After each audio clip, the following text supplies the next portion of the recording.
Welcome to Malifaux University. 625. Story Scenario, Voracious Vegetation.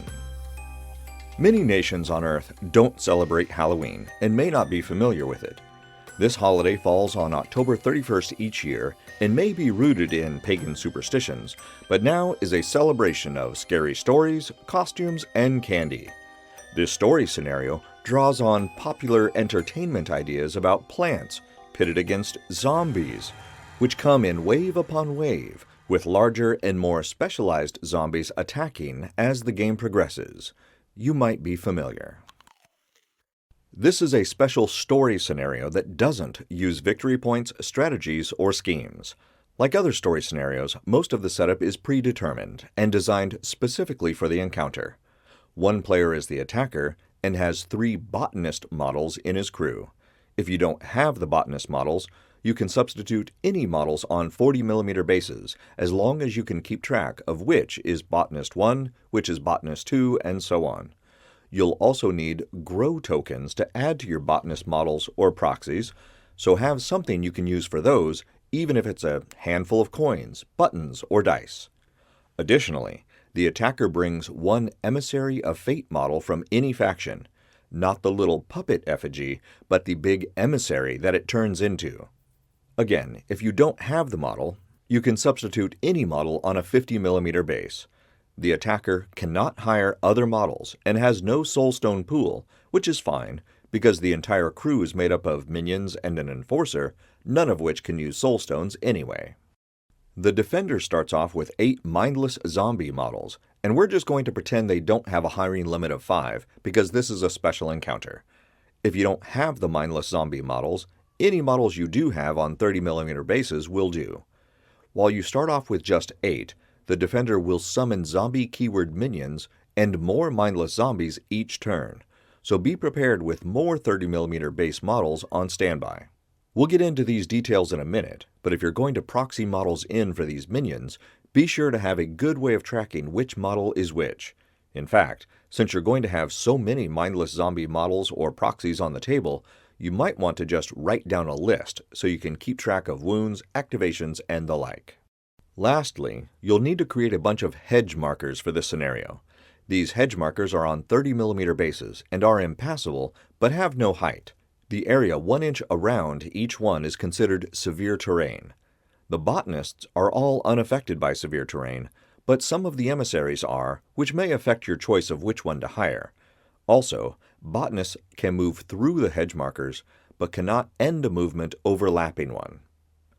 Easy printable hedge markers, grow tokens, and proxies for all these models are available to our patrons and from the link to Wargames Vault in the notes below.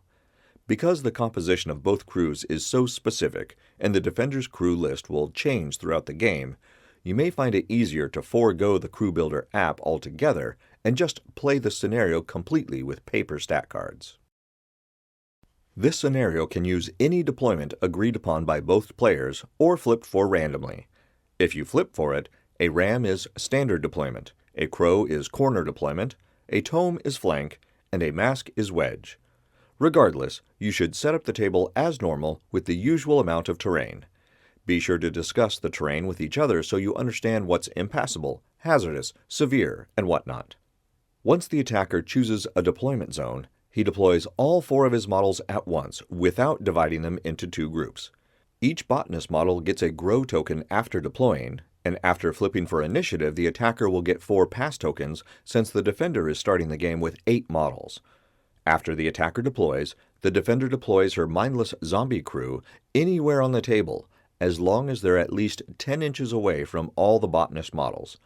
Depending on how the attacker arranged his models, the defender might be able to deploy in the attacker's deployment zone, so that can make for an interesting start to the game. Remember that the attacker's emissary model does not count as a botanist. The goal of the scenario depends on which side you're on. The defender is simply trying to kill the botanists. The attacker is trying to get the enemy models and their corpse markers near his hedge markers at the end of the turn. Each crew has special rules to help them out. The focus of the defenders is the 3 botanist models. The defender needs to kill all 3 of them, or at least damage them as much as possible. The first special rule to help the defender is on the Mindless Zombie stat card with the Brains bonus action. Normally, this allows a mindless zombie to target an enemy model within 8 inches that is below its maximum health and move 3 inches toward it. In this scenario, the 8-inch range is removed. As long as the targeted model is below its maximum health and in the mindless zombie's line of sight, it can move 3 inches toward it. The next special rule for the defender occurs in the end phase. The defender can summon a zombie keyword minion into base contact with any table edge. The cost of this minion must be equal to or less than twice the turn number. In turn 1, that means you could summon another mindless zombie, since it's the only zombie keyword minion that costs 2 or less. In turn 2, you could summon a mindless zombie or a 4 soulstone dead dandy.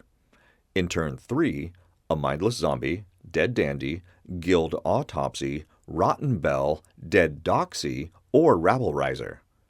In turns 4 and 5, you can add the 7 soulstone flesh construct to the list, summoning any one of these models each of the last 2 turns. If you're using proxies for these models, keep in mind that the flesh construct is on a 40mm base, while all the others are on 30mm bases. In addition to proxy markers and hedge markers, the markers and token sheet available from Wargames Vault also has a proxy tracking sheet to help you keep them all straight.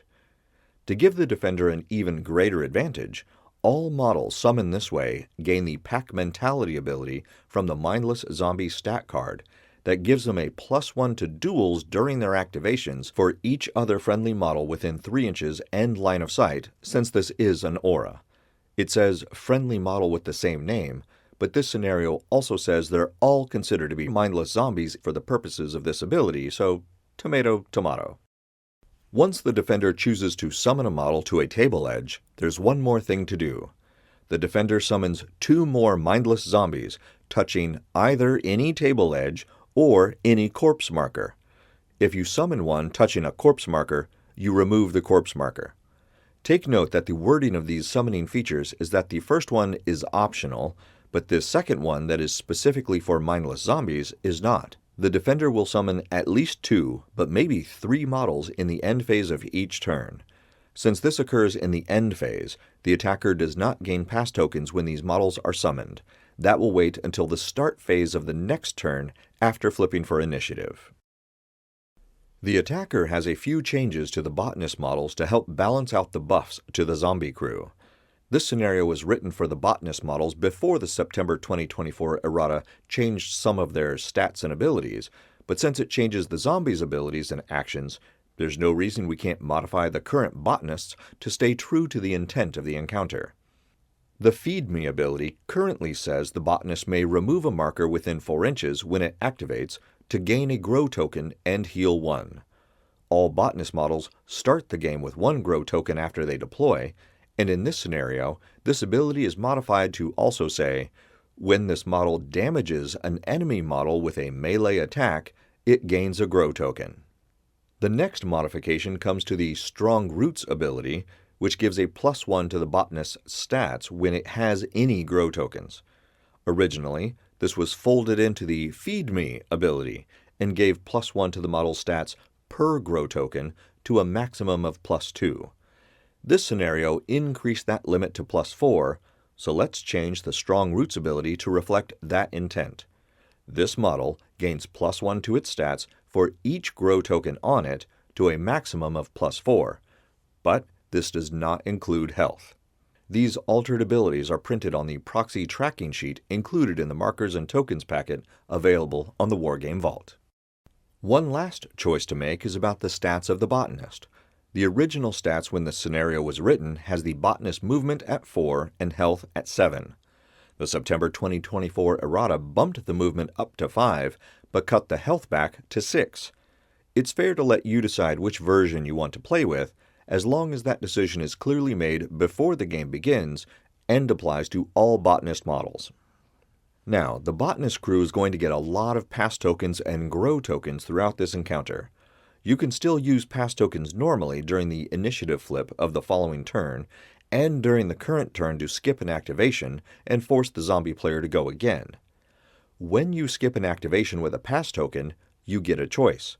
You can discard a grow token from a botanist to create a 30mm impassable hedge marker within 1 inch of the botanist that discarded the grow token. Or you can keep your grow tokens and push an existing hedge marker 1 inch in any direction. Remember that the area 1 inch around hedge markers is considered severe terrain for all models. Since these markers are impassable, any model can move them by taking the Slam general action while within 1 inch of one. This action allows the model to pick up the hedge marker and place it anywhere within 1 inch of the model taking the action. Since the botanist's victory condition involves having corpse markers or enemy models close to hedge markers, producing and moving hedge markers is pretty important. I'll take a brief moment now to thank all those who were patrons at the time this video was made, especially Griff, Sergey, Tom, Alan, Jeremy, Mikolai, and Travis, and many more at the free student tier. Your support is essential to bringing these videos to life. Being a special story scenario, each player has unique victory conditions. You can end the game early if either side meets their conditions, or if the game goes to the end of turn 5, you'll have to do some math and figure out which side won. The defenders win immediately if all 3 botanist models are killed. It doesn't matter if the Emissary of Fate model is killed or is still on the table. 3 dead botanists mean the defenders win. If you get to the end phase of any turn with botanists still in play, you can check for an attacker victory. Timing is important here. You first resolve the end phase effects, starting with the player with initiative that turn. If that's the defender, she'll summon zombie minions and mindless zombies, possibly removing a couple of corpse markers in the act. If that's the attacker, he could have to resolve the poison condition from the zombie's gnashing bite attack, which might wind up killing the botanist and dropping another corpse marker, or ending the game altogether. Once that is settled, the attacker then checks to see if there is any combination of 8 corpse markers and enemy models within 1 inch of any number of hedge markers. This is why it's important to see how the defender summons zombies. The attacker might have a corpse marker within 1 inch of a hedge marker that the defender removes when summoning a mindless zombie. The marker was within 1 inch of the hedge marker, but the summoned model might be outside that inch. Also keep in mind the scenario does not distinguish between friendly and enemy corpse markers. If the corpse markers dropped by 2 killed botanists are within 1 inch of a hedge marker, they totally count for the attacker's victory condition. If neither side meets their victory conditions by the end of turn 5, it goes to a split decision, like a boxing match. First, resolve all end phase effects like poison damage and summoning zombies. Then, count up how many corpse markers and enemy models are within 1 inch of hedge markers. Naturally, this number won't be higher than 7. Then, count up how many points of damage the botanist models have suffered altogether, and average that number among the 3. A dead botanist counts as suffering all its damage, which was 7 before the errata, so the fair calculation is to say a dead botanist still counts as 7 points. Whichever side has more points this way wins, and the attacker wins ties. To be clear, say you have 1 dead botanist, one that has lost 5 points of health, and another that has lost 3. 7, 5, and 3 is 15. Dividing by 3 to average it is 5. If there are only 4 corpse markers or zombie models within 1 inch of hedge markers, the defender wins. If there are 5 or more corpse markers or zombies in range, the attacker wins. Let's see this in action. After agreeing on standard deployment, the botanist player deploys all 4 of his models. He opted for the Neverborn Mysterious Emissary since it ignores severe terrain with its Planted Roots ability and can also drop severe Hungry Land markers to further slow down the zombies. He spreads out the botanists so that the zombies cannot deploy behind them since they must start off at least 10 inches away from the botanists. The players also agreed that the botanists would keep the stats printed on their current cards, so they all start out with a movement of 5 and 6 health. The zombie player then deploys all 8 of her mindless zombies. After deploying, all 3 botanist models get a grow token, and the botanist crew gets 4 pass tokens since there are 8 models in the other crew. In turn 1, there's mostly movement between the 2 crews. As the attacker uses his pass tokens, he elects to discard the grow tokens from the botanists to put hedge markers on the table. The mysterious emissary manages to kill one of the mindless zombies with its roots from below attack, which also drops a hungry land marker. By the end of the turn, the table looks like this. The defender summons a mindless zombie to a table edge, since that's the only zombie keyword minion that costs 2 or less, but now without the deployment restriction of staying at least 10 inches away from the botanists. The defender then summons 2 more mindless zombies, one in contact with this table edge, and the other touching this corpse marker. The defender then removes the corpse marker. After flipping for initiative in turn 2, the attacker gets 6 pass tokens because the defender now has 10 models in play. None of the botanists have any grow tokens, so they'll have to start fighting with the zombies to replenish those. Botanist 1 charges the mindless zombie at the table edge, attacking it twice with trapping jaws before killing it. The first time got the pulled here and there trigger, pushing it closer to the hedge marker. The defender gets to choose where the corpse marker goes, however, and drops it outside of the inch needed for the attacker's victory condition. Since the botanist damaged the enemy model twice with a melee attack, it gained 2 grow tokens. The turn continues in similar fashion, with the zombies doing a little damage to the botanists killing a couple of zombies, and the emissary killing a couple as well. Because the attacker killed some of the zombies before they could activate, he winds up with 2 pass tokens left over at the end of the turn. He discarded a couple of grow tokens to make more hedge markers, and also pushed them around a little. At the end of the turn, the botanists are still in play, so the defenders do not automatically win. It's tempting to say that the botanists are close because there are so many zombies or corpse markers within an inch of hedge markers, but the zombies get to do their end phase summoning before the attacker checks for victory conditions. First, she summons a dead dandy next to the first botanist. Then she summons 2 mindless zombies next to these corpse markers, removing them as she does. Let's skip forward to the end of the game, assuming that the zombies never kill all 3 botanist models. At the end of turn 5, the table looks like this, with 2 dead botanists and 7 hedge markers on the table. The third botanist is down to 1 health and has poison +2. Looking at the table, there are 12 zombie models within an inch of hedge markers, which would make the attacker the winner. However, all end phase effects must be resolved before scoring victory points or checking for victory conditions. The last botanist must suffer 1 damage from poison, which kills it. With all 3 botanists dead, the zombie crew immediately wins the game, and we never get around to counting the zombies near the hedge markers. Let us know in the comments below how your game turns out when you play. That's the special story scenario, Voracious Vegetation. Pick up a printable set of all the markers and tokens you need to play Malifaux in the Wargames Vault. If you haven't already, join us on Patreon to receive early, ad-free access to all new content, and be sure to visit the Malifaux University gift shop for the latest in Malifaux-themed shirts, hoodies, drinkware, and more. Links are in the notes below. And remember, play friendly games, keep it simple, and have fun.